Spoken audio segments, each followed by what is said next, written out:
प्यारे मित्रों, मैं आज आप लोगों के समक्ष वर्ग नवम के लिए एनसीईआरटी की पुस्तक से गणित की क्लास में उपस्थित हूँ और आज मैं आप लोगों को दिखाने जा रहा हूँ कि अपरिमेय संख्याएं जो होती हैं, जैसे ये √2, मतलब ये √2 जो है, √2, √3, √5, ये सब अपरिमेय संख्या है। अपरिमेय संख्या की परिभाषा से आप जानते होंगे कि अपरिमेय संख्या वो संख्याएं होती हैं जिनको हम p/q के रूप में नहीं लिख सकते हैं, और ये संख्याएं जो अपरिमेय संख्या हैं इनको p/q के रूप में लिखना संभव नहीं है। इनका जब मान आता है दशमलव में अनअवसानी, माने ये जो है अनअवसानी माने, और दूसरी बात है आवर्ती भी नहीं होता है, तो ऐसी संख्याओं को अपरिमेय संख्या कहते हैं। तो अपरिमेय संख्याओं को हम वास्तविक संख्या रेखा पर कैसे दर्शाते हैं? तो देखिए, ये संख्याएं जो √2, √3 और √5 है, इसको हम पैसे निकालेंगे। तो इसके लिए देखिए, ये समकोण त्रिभुज का एक गुण, समकोण त्रिभुज के बारे में हम जानते हैं कि समकोण त्रिभुज जो है उसमें पाइथागोरस प्रमेय जो है उसके अनुसार से इसकी लंबाई हम कैसे निकालते हैं। अगर इसकी लंबाई हम जानते हैं और इसकी लंबाई जानते हैं तो इसकी लंबाई हम निकाल सकते हैं, जिसको हम कर्व कहते हैं। तो AC बराबर होता है √AB² + B²। तो इस हिसाब से अगर हम समकोण त्रिभुज में ये अगर हम 1 लेते हैं और यह भी 1 होता है, तो 1 और 1 का स्क्वायर जोड़ 1 का स्क्वायर, तो 1 का स्क्वायर 1 ही होता है, 1 जोड़ 1 √2 हो जाता है। मतलब समकोण त्रिभुज अगर हम बनाते हैं और उसमें समकोण बनाने वाली दोनों भुजाओं को अगर 1 लेते हैं तो कर्ण जो है √2 हो जाता है। तो इसी युक्ति का प्रयोग करके हम संख्या रेखा पर √2 को बनाएंगे। फिर जब हम √3 बनाना होगा तो समकोण त्रिभुज में हम इसको √2 लेंगे, इसको √2 और इसको 1 लेंगे, तो √2 और √1 दोनों का स्क्वायर करेंगे तो √3 होगा इस सूत्र के अनुसार से। और इसी तरह से √5 को जब हम संख्या रेखा पर दिखाना चाहेंगे तो हम एक समकोण बनाने वाली दो भुजाओं में से एक 2 होगा, एक 2 और दूसरा 1 होगा। 2 का स्क्वायर 4 और 1 का स्क्वायर 1, तो 4 और 1 5। तो इस तरह से यह तब कर्ण 5 होगा। तो इस तरह से हम इस युक्ति का प्रयोग करेंगे संख्या रेखा पर। अब संख्या रेखा पर हम कैसे, तो संख्या रेखा क्या होती है? हम जानते हैं कि संख्या रेखा, वास्तविक संख्या जो रेखा जो होती है उसमें हम संख्या को रेखा पर दर्शाते हैं। तो कैसे दर्शाते हैं? इसके लिए बहुत साधारण सा नियम है, एक रेखा हम खींचते हैं। अब इस रेखा में हम कितना समान दूरी पर बिंदु लगाते हैं, जैसे यहां हम बिंदु लगाए, यहां लगाए, यहां लगाए, फिर इस तरह से आगे लगेगा, फिर इसी तरह से। अब हम क्या करेंगे, हम कहीं पर बीच में यहां 0 लिख देते हैं, 0 के आगे 1, फिर 2। अब इसमें कोई माने ये हमारे सुविधा के अनुसार होनी चाहिए, हम किसको 1 मानेंगे। अब जैसे हम यहां तक भी 1 मान सकते थे, लेकिन वहां सुविधा पैदा होगा, हम इसको बना नहीं पाएंगे। इसी तरह से कॉपी पर 1, 2 कम दूरी पर लिया जाता है। अगर 10, 12 अगर संख्या रेखा और ज्यादा संख्याओं को लिखने की जरूरत होती है तो छोटा छोटा कर लेते हैं। तो ये कहने का मतलब आप इस बात को दिमाग में बैठा लें कि यह जो 1 है, हम कितना को 1 मानेंगे ये हमारे ऊपर निर्भर है। तो हम इतना को 1 मानते हैं, और 1 मानते हैं तो हम क्या करेंगे, जैसे यहां पर समकोण बनाना है, समकोण त्रिभुज है, समकोण त्रिभुज बनाकर ही हम √2 के बराबर लंबाई की संख्या प्राप्त कर सकते हैं। तो यहां हम क्या करेंगे, प्रकाल को इस जगह पर रखेंगे, और प्रकाल को रखने के बाद इसको हम इस तरह से चाप काटेंगे, और फिर यहां से यहां काट देंगे, फिर यहां से यहां काट देंगे, तो ये कट गया, तो ये हो गया समकोण। अब समकोण हो गया। अब इसकी लंबाई जो है, बस ये इतना लंबा है, इतना लंबा है, तो इतना लंबा हम इधर भी ले लेते हैं। तो कहने का मतलब ये अगर एक हुआ तो ये भी एक हुआ, और समकोण त्रिभुज भी बन गया। तो इस तरह से समकोण त्रिभुज बना, और दोनों भुजाओं की समकोण बनाने वाली भुजाएं, ये समकोण है। समकोण बनाने वाली भुजाएं जो हैं, यह भी एक और यह भी एक, तो ये √2 हो जाएगा। हमारे कहने का मतलब ये हुआ कि ये इसकी लंबाई, मतलब इसको हम प्रकार को फैलाते हैं और इस तरह से आप देख सकते हैं कि ये लंबाई जो है, ये लंबाई ये लंबाई √2 है। अब हम इसको संख्या रेखा पर लाएंगे, ये तो यह इधर है, अब इसको हम इस रेखा पर लाएंगे, तो इसको रेखा पर मतलब यहां माप लेते हैं, इसको यहां पर उतार देते हैं। तो इस तरह से मान लीजिए यहां उतरता है, तो यहां √2 हो गया। इसकी लंबाई को हम यहां उतारते हैं, तो इस तरह से संख्या रेखा पर √2 हो गया। ये लंबाई और ये लंबाई दोनों समान है। इसका जैसे इसको हम जब मापते हैं और इसको इस तरह से घुमा करके ले आते हैं, तो ऑटोमेटिकली यहां कट जाता है यहां।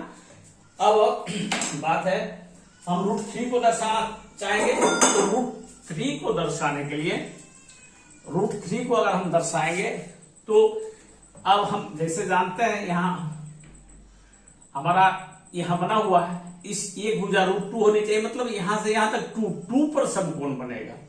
तो जैसे यहां पर हम फिर समकोण बनाएंगे, तो इसी तरह से हम क्या करेंगे, यहां तक 2 है, एक भुजा की लंबाई √2 होनी चाहिए और एक होनी चाहिए, दूसरी की एक।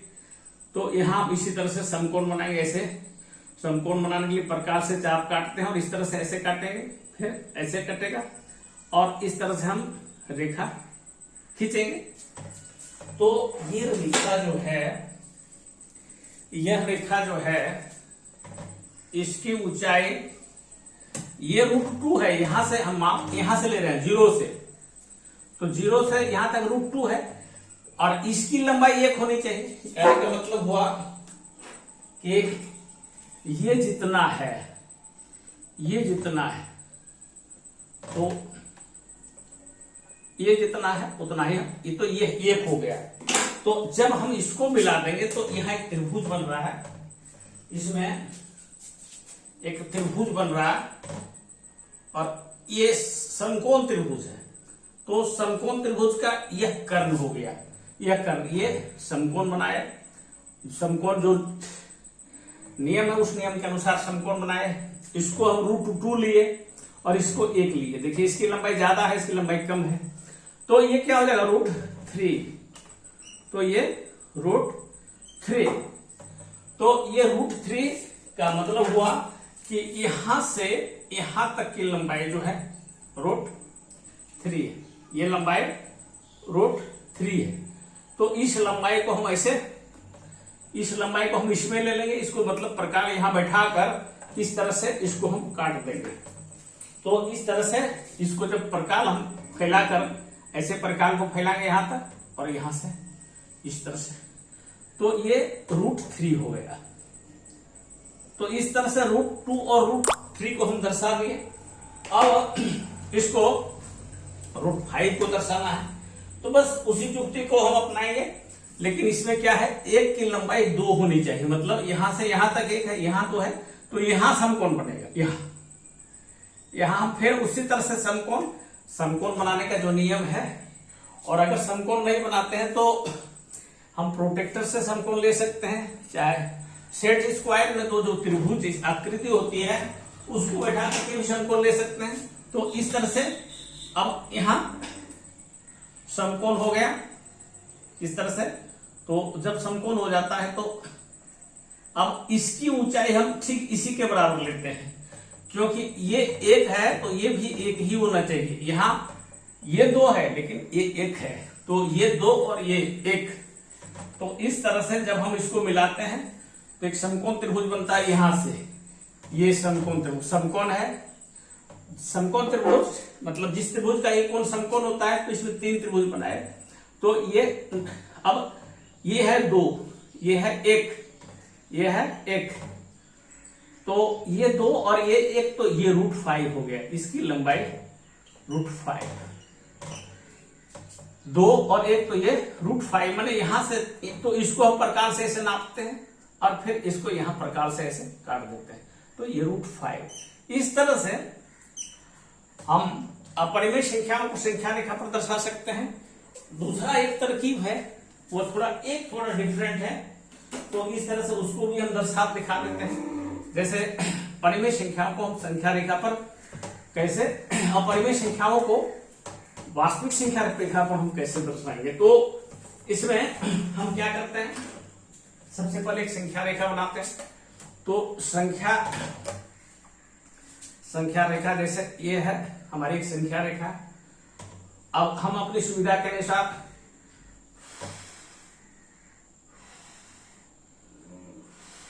तो जैसे कि यहाँ ये हमारी संख्या रेखा है, सुविधा के अनुसार हम यहाँ 0 लिखते हैं और यहाँ 1 लिखते हैं, यहाँ 0, यहाँ 1, यहाँ 2। तो जैसे इसकी लंबाई जो है हम यहाँ प्रोटेक्टर बैठा करके, चाहे सेट स्क्वायर में जो ट्रायंगल होता है, सेट स्क्वायर जैसे होता है, इस तरह की आकृति जो बनी होती है, तो इसमें ये राइट एंगल होता है, इसको हम रख करके छाप देंगे तो राइट एंगल बन जाएगा, तो ये राइट एंगल हुआ। अब खाली क्या करना है, इसकी लंबाई 1 हम मान रहे हैं, तो ये भी उतना ही होना चाहिए, ये इतना जहां हो जाएगा वहां हम रोक देंगे, ये हो जाएगा, ये इसकी लंबाई √2, ये 1 और ये 1, ये √2। तो जैसे हम जानते हैं कि अगर एक राइट एंगल ट्रायंगल हो और एक √2 हो और एक हो, तो ये होगा √3। तो हम यहाँ क्या करते हैं, इसी को यहीं पर राइट एंगल समकोण बना देते हैं, ऐसे यहाँ पर ऐसे समकोण राइट एंगल बनाते हैं। तो चाहे सेट स्क्वायर बैठा करके भी कर सकते हैं। तो ये √2 हो गया और इसकी लंबाई जो है ये कितना होता है, इसके बराबर, चाहे इसके बराबर यहाँ जहां पूरा है इसको यहाँ मिला दी। तो यहाँ एक राइट एंगल ट्रायंगल बना, ये वाला, ये √2 है, ये 1 है, तो ये हो गया √3। अब √3, अब इसी तरह से हम यहां भी बना सकते हैं। अब √5 दिखाने के लिए तो हम यहां से यहां जैसे √5 दिखाने के लिए 2 लेकर के इस तरह से ऊपर भी बना सकते हैं। इस तरह से हम 2 तरीकों द्वारा जो है संख्या रेखा पर, वास्तविक संख्या रेखा पर अपरिमेय संख्याओं को दर्शा सकते हैं। धन्यवाद।